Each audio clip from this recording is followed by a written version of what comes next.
the judicial capability to hold those committing attacks, specifically on aid workers, to account? I know that some UK funding is also supporting accountability and transparency in country. It's a big country. There are atrocities happening all over. And of course, we haven't talked about issues in South Sudan either, but I do know that we are contributing to that effort. Okay, and I speak to you as a lawyer as well as the Foreign Secretary. I haven't been a lawyer for 27 years. A lawyer, a politician, a writer and a Foreign Secretary, bringing all of those together. Do you see that the UK could have some role in drawing the international community together to make sure that the international courts have the power, the influence and the resources to hold breaches of international humanitarian law, civil breaches when it comes to conflict to account? At this stage, my focus has been on convening to, one, support the humanitarian effort, and to two, to try and broker a better political situation than we have at present, and that's what the London conference was about. And I've indicated that there's more to do. You're right to press on the most egregious atrocities being committed at this time and accountability for those atrocities.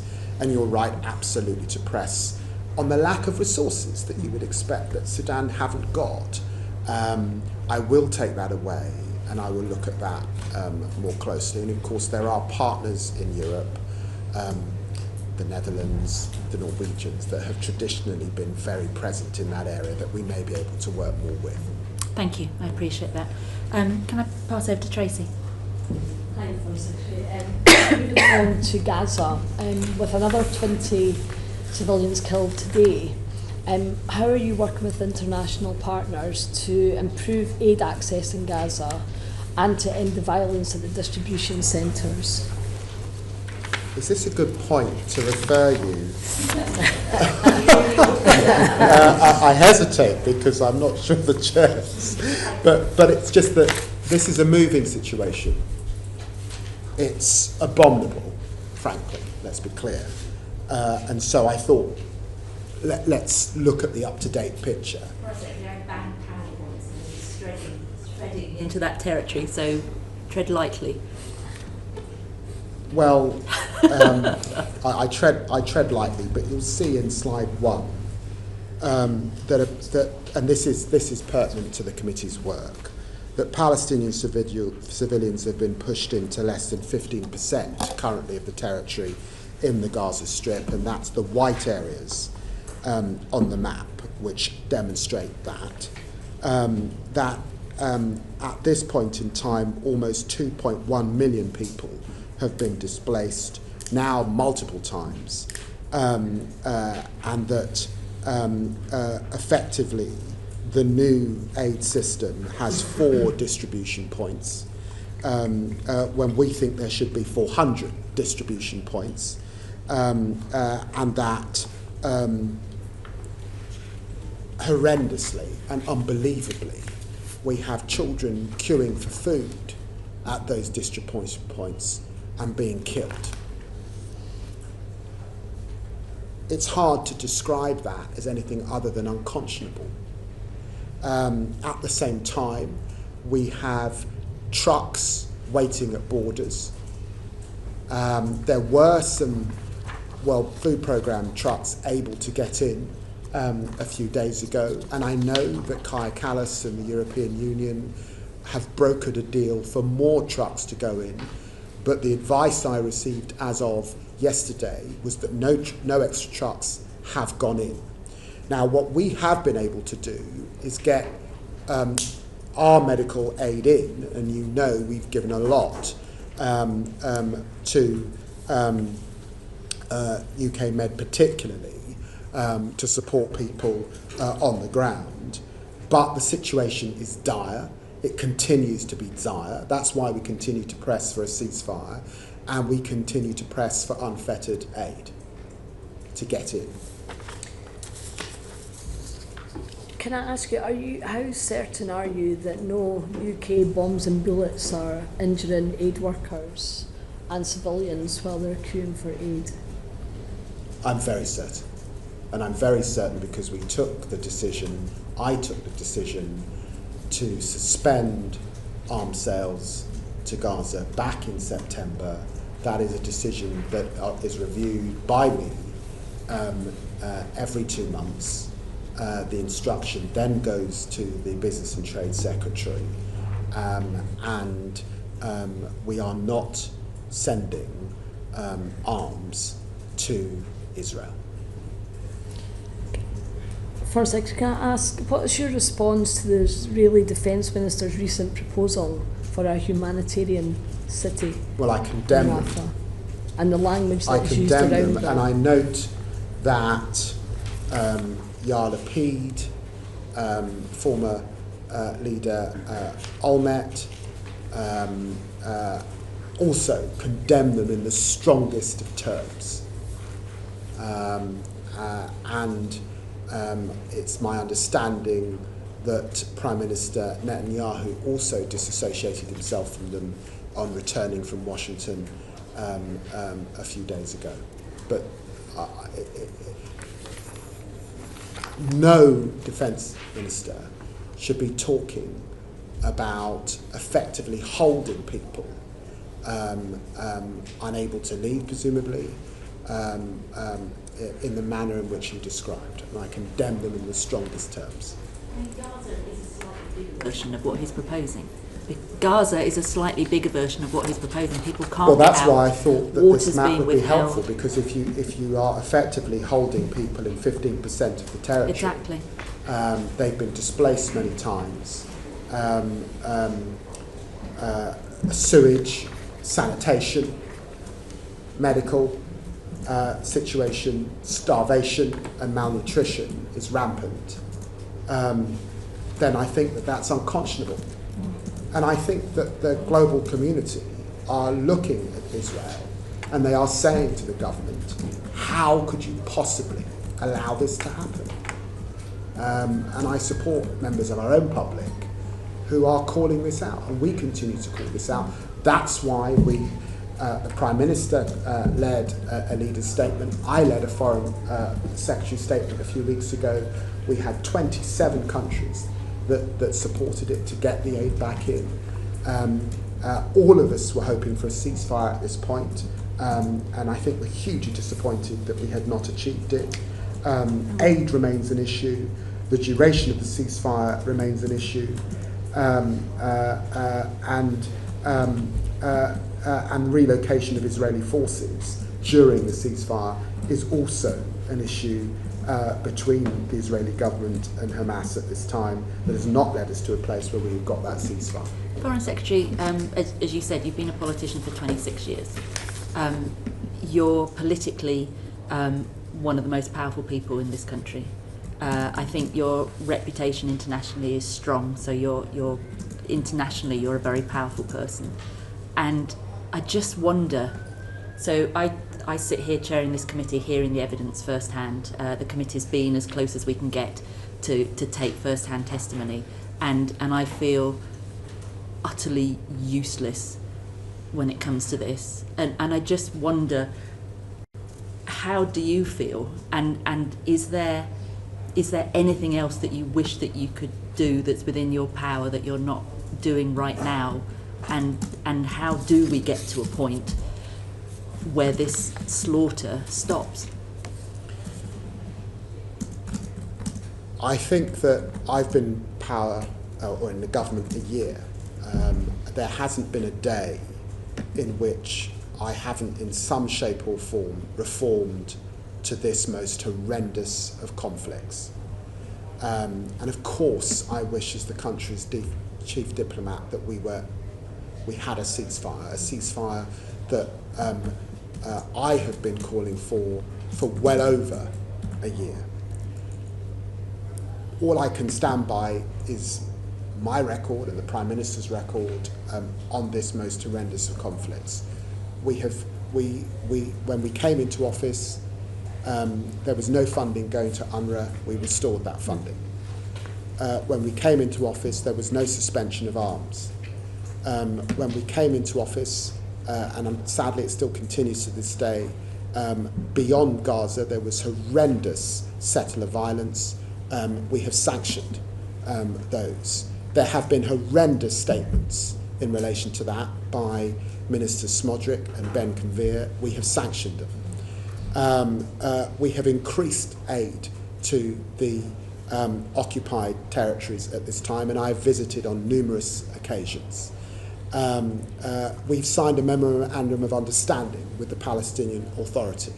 Prime Minister Mustafa was in my office discussing these issues and sat with the Prime Minister in number 10 looking at these issues. We continue to support the Palestinian Authority on their reform agenda. Our most senior individual, probably in the last 25 years on delivery, Michael Barber, is working hand in hand with them. But have we brought this conflict to an end? It saddens me greatly that we have not, as an international community, been able to bring this conflict to an end. And does it make me, I'm getting emotional talking to you, as the father of 3 children, looking at the images that all of us see on our social media of children maimed and killed. Of course it affects me. I'm a human being. But in the end, it is the work diplomatically, to try and bring this conflict to an end that I have to be part of. Can the UK do that unilaterally? No, we cannot. Have we got to do that with partners? Yes, we can. And we continue to lead and work with partners, as you saw a few weeks ago. But is it desperately frustrating? Of course it's frustrating. Is it unconscionable? Yes, it's unconscionable. Is it an abomination? Of course it's an abomination. The ceasefire needs to happen. The aid needs to get in. The hostages need to get out. We have been saying that time after time after time. And it's reprehensible, some of the language that we're seeing from senior politicians in Israel, like Minister Katz. Thank you. I've got Monica, then Tracy, you want to come back on this? Then Sam, then Tracy, then James on this particular point. Foreign Secretary, you made the point that I was going to make, that the public are watching and they want the British government to do something, and I appreciate what's been done already, but they want you to do more. Now, there are things you could do. You've sanctioned Ben Gvir and Smotrich. You could sanction Katz, who's advocated for the aid blockade and for the 20 new settlements in the APT. It is not true to say that UK weapons are not going into Israel. Components of F-35s are. So at what point do we stop that? And when are you going to recognise a Palestinian state? There is more that can be done. On your first point, you know that I can't comment on sanctions that are under consideration, but you have heard my statements about what has been said by Minister Katz, and you will have heard my statements previously about Ministers Smodrick and Ben Gvir, and then the subsequent decision that I took. That's the first issue. On the issue of recognition, this is an important issue. We believe in this country, and I think it's a cross-party position, to stand up for 2 states. The Palestinian cause is a just cause, and it is important that we recognise. The question is when and how, and of course I recognise that that's a subject of debate and discussion, and we are working, of course, with our French and Saudi Arabian partners. They were going to have a conference. It did not take place because of the 12-day war with Iran. That conference, I understand, is to be reconvened on the 28th of July, but it's not yet at the leaders' level, and they're indicating that will be delayed in September. But of course we continue to work with them. Ms. Harding, I suspect that you stand by the work that our country has to do in relation to conflict in other theatres in the world. I suspect you would not want us to send direct parts for F-35s to Israel, and we are not doing that. But I also think that you would not want us to not participate in the supply pool to the whole F-35 programme across the world. There are partners, particularly in Europe, that we would not want to undermine. And it's for that reason that we made that decision. And I'm pleased that that was upheld by the courts just a few weeks ago. Four questions. You mentioned the children of Gaza a moment ago, and recently I, along with some other MPs, met with a British plastic surgeon who just returned from there. He showed us video footage and images that I'm afraid I will never forget of the suffering of Gaza's children. As you know, tens of thousands are orphans, and many of them are dying because they're not able to receive medical treatment. To date, just 2 children have entered the UK for medical treatment. I understand that there are complexities around this, but I know that I would be happy to take a Palestinian child into my home. I'd be happy to help fund their treatment, but we're not able to without the power of the state behind it. Is there not more that we can do for the children of Gaza? Well, we have supported the Hope charity and initiative to bring children to the UK. I am happy to do more if those requests come in, and the UK is obviously doing a tremendous amount in situ with UK Med. There have been 500,000 consultations delivered as a result of British taxpayers in situ since January 2024. You'll remember there was the most horrendous outbreak of polio, and we sponsored the polio vaccination scheme again in country, and we've helped just under 500,000 people to receive essential healthcare in country. I don't want to suggest that with hospitals bombed and lots of aid not able to get in, that people aren't experiencing real medical emergency second by second, minute by minute in Gaza. But we are doing a lot in the medical space, particularly, and will continue to. And if there are more children that we can work with Hope and others to bring in, of course we will do that.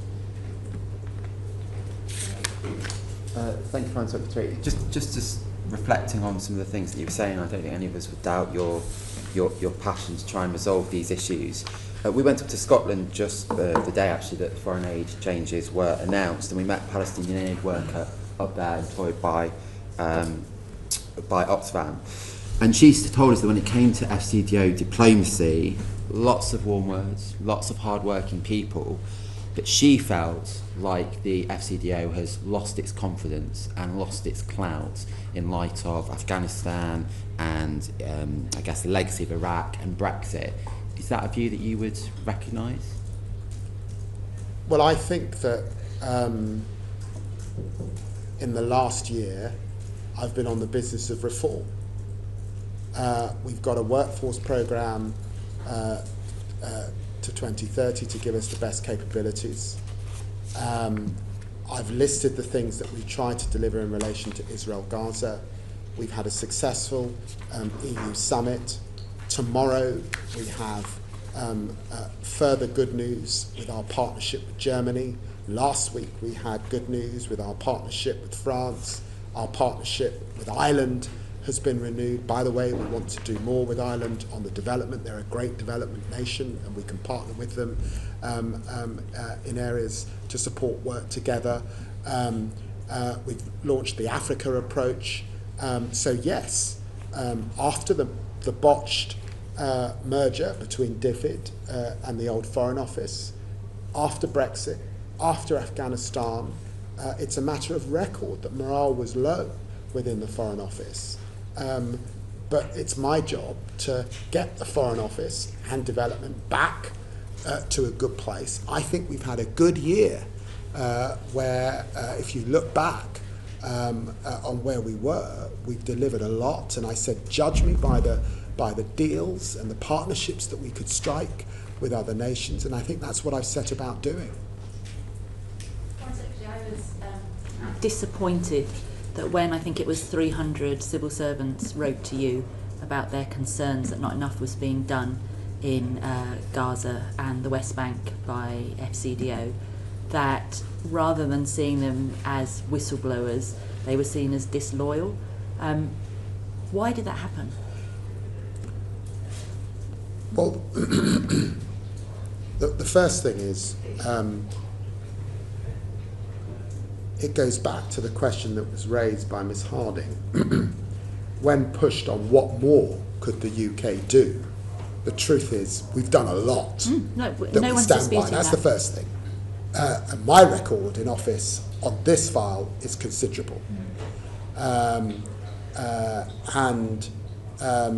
I've just gone through that list. No, it's...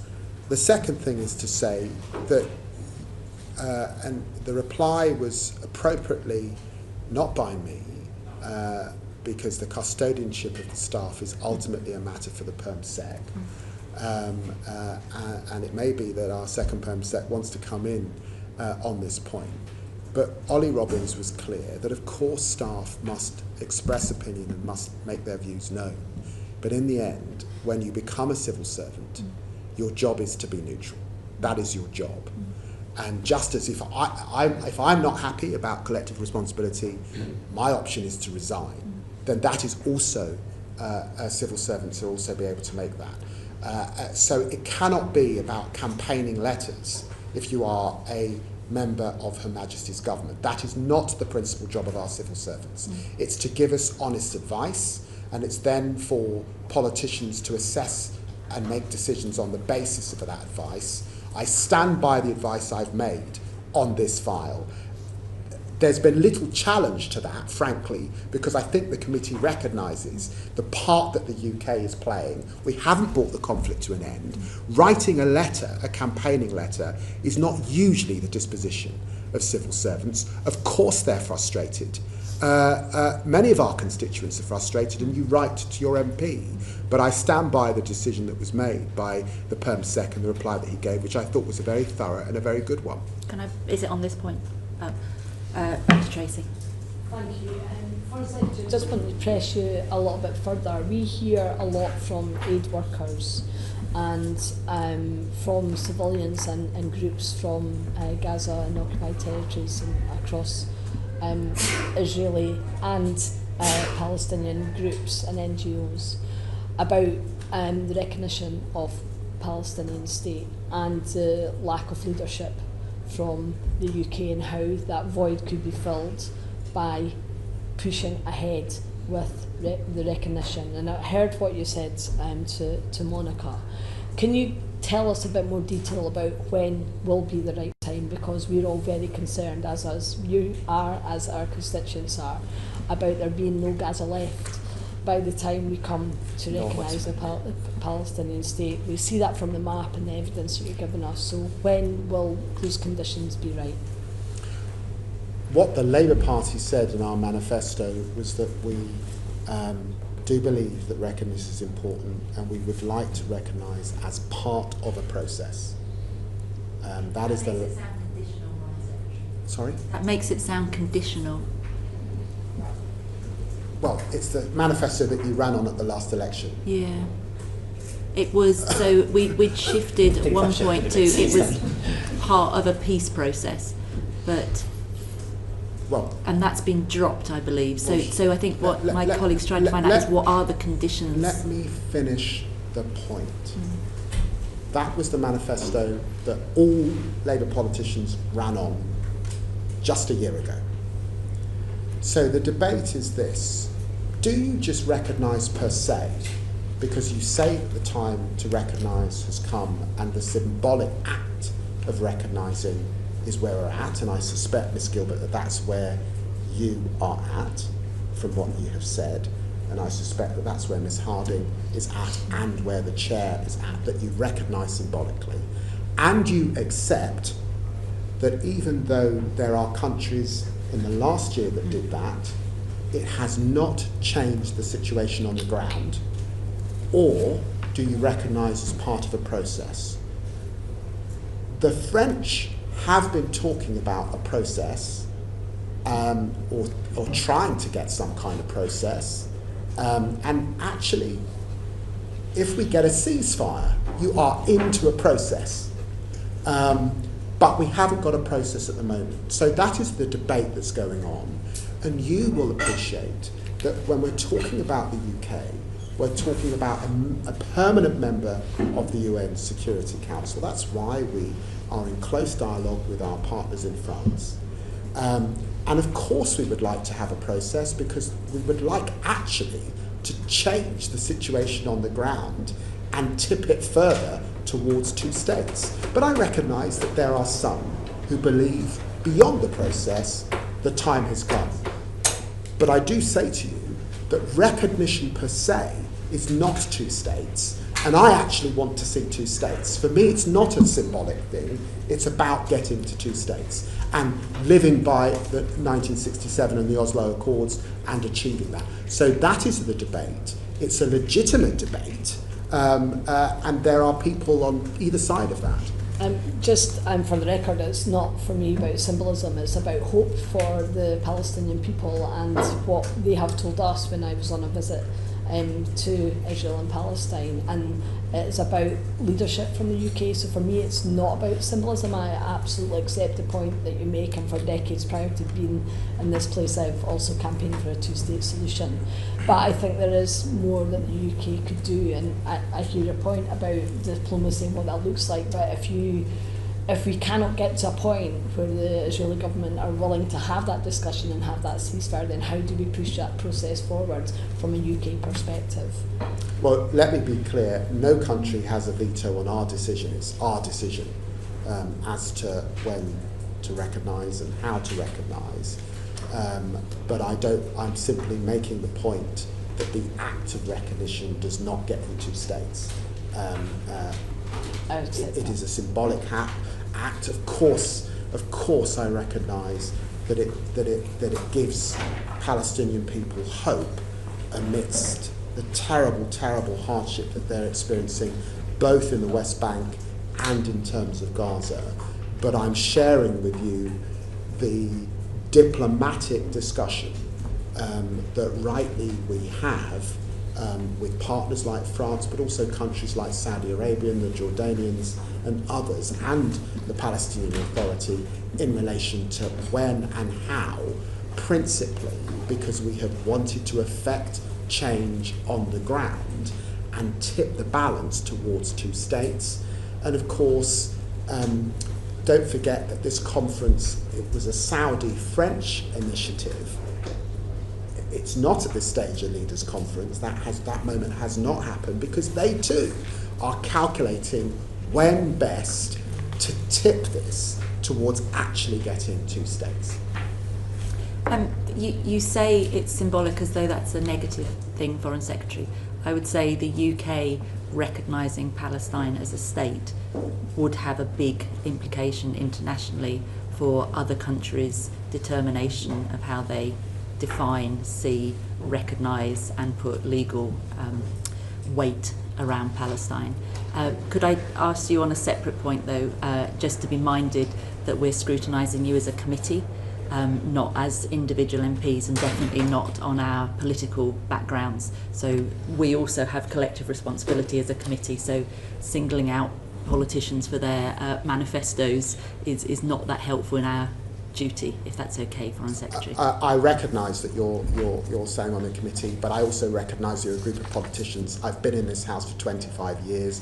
You run on a manifesto. It's legitimate for me to remind you the manifesto you run on and why that was the position. You may not like it, but that's the envelope. I have no sorry. I have no issue with you saying Labour politicians have run on a manifesto.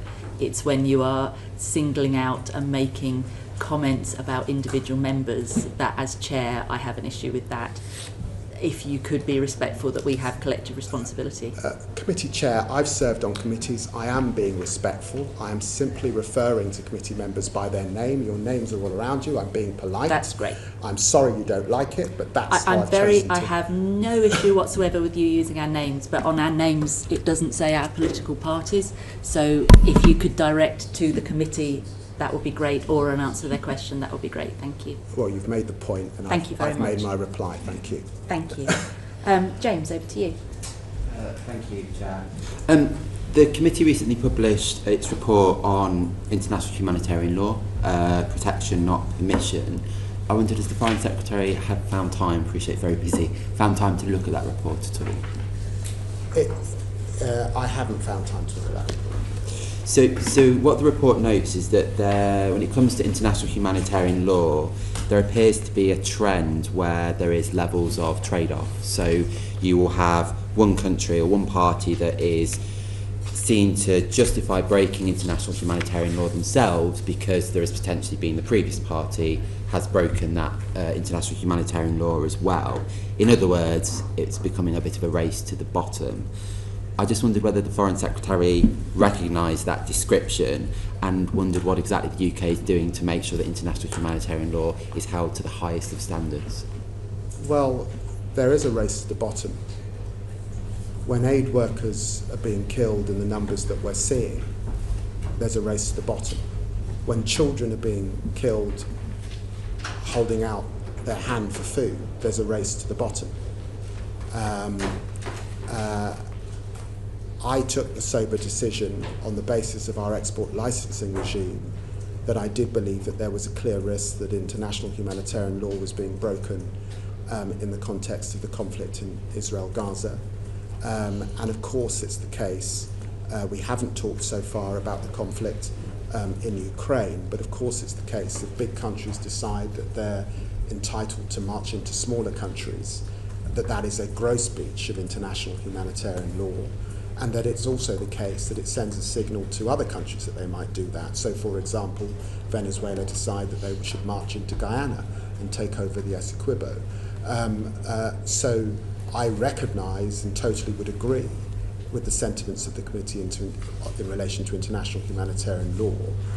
I think that it is also the case in Geneva and in New York in terms of our ambassadors there and the work that we are doing across the multilateral system, that we are doing everything we can to stand by that international humanitarian law architecture, to stand up for the rules-based order, but I recognise that we're doing that in a very challenging environment. And there are other UN Security Council members who take a different view. And there was the 3 British people that were killed in the airstrike on the World Central Kitchen aid convoy in April 2024. What progress do you think has been made within the region through diplomatic efforts when it comes to humanitarian aid workers' protection? Not sufficient. I met with those families.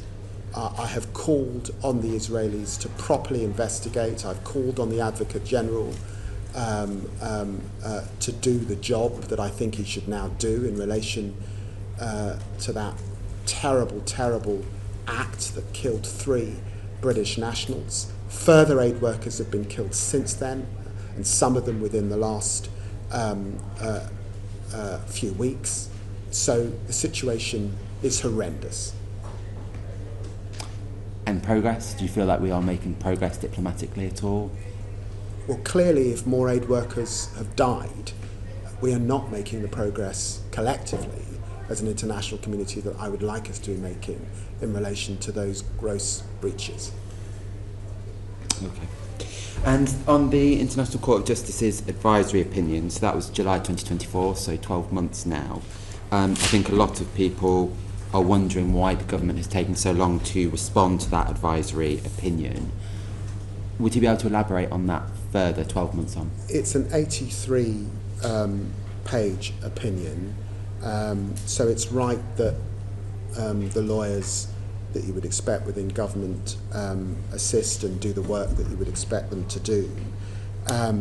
What I would say about that opinion is that we agree that settlements are illegal. We agree that Israel is under an obligation to cease immediately all new settlement activity. I have condemned time and time again both the violence and the massive expansion that we've seen in the last year. We fund and support organisations on the ground, by the way, in relation to transparently helping us understand the nature of that expansion. We agree that we must distinguish in everything we do between Israel within the 1967 borders and illegal settlements in what is now the occupied Palestinian territories. We agree that Israel should bring an end to its presence in the occupied Palestinian territories as rapidly as possible, and we agree that when it's happening in the West Bank, it's completely unacceptable. Foreign Secretary, can I just push you a little bit more on that? You agree that all of those things are unacceptable, but the Geneva Convention requires states, I quote, to respect and to ensure respect for IHL.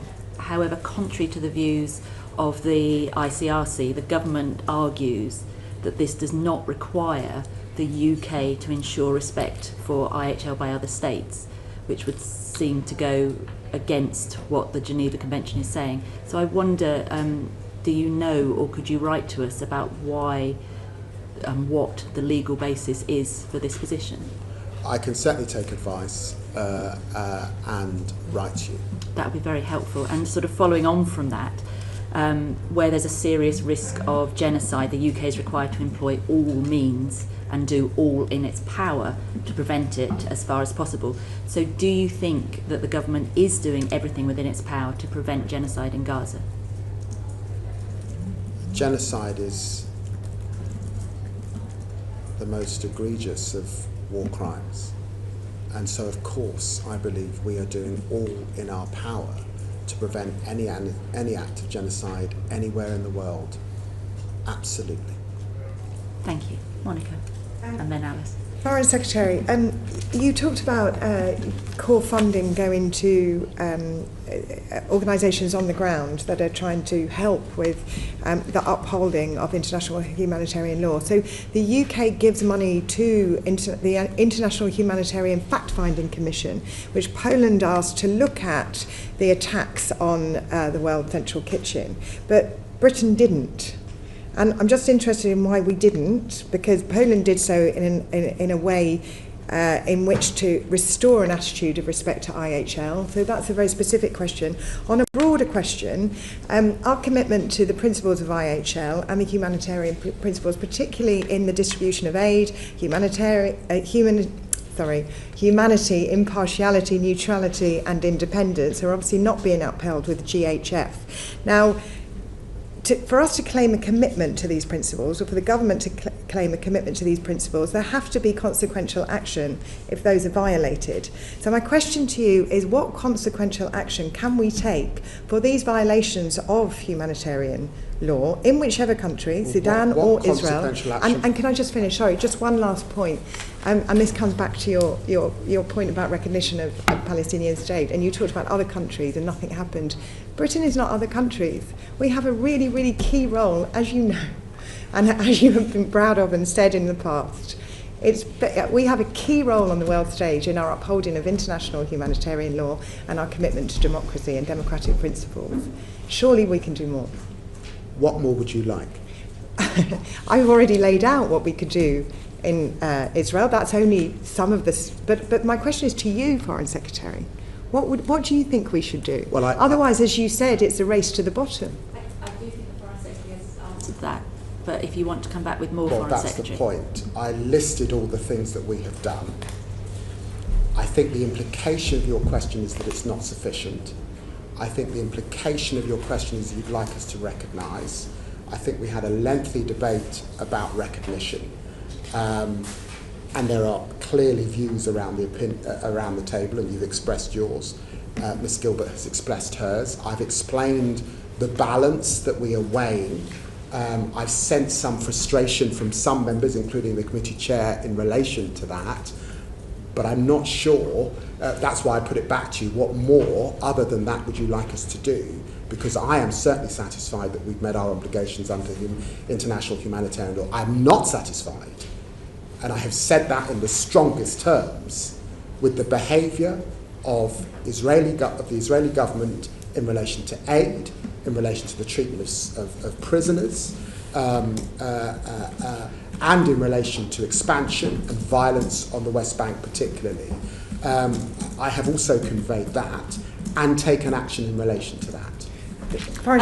Sorry, Alice. Thank you. I just wanted to ask specifically specifically about the Gaza Humanitarian Foundation, linking the last two questions that we've had. Obviously, reports that hundreds of people have been killed trying to access aid, and including recently aid workers as well. I know you have said at other committees that you, of course, don't support the approach of the foundation, but can you tell us more about how we've been raising those concerns with both the Americans and the Israeli government? And also, are you concerned that it will set a precedent for how aid could be delivered in other contexts, for example in Sudan, if it becomes semi-militarised? So 2 questions on the specifics and wider implications about what that model might mean for the future.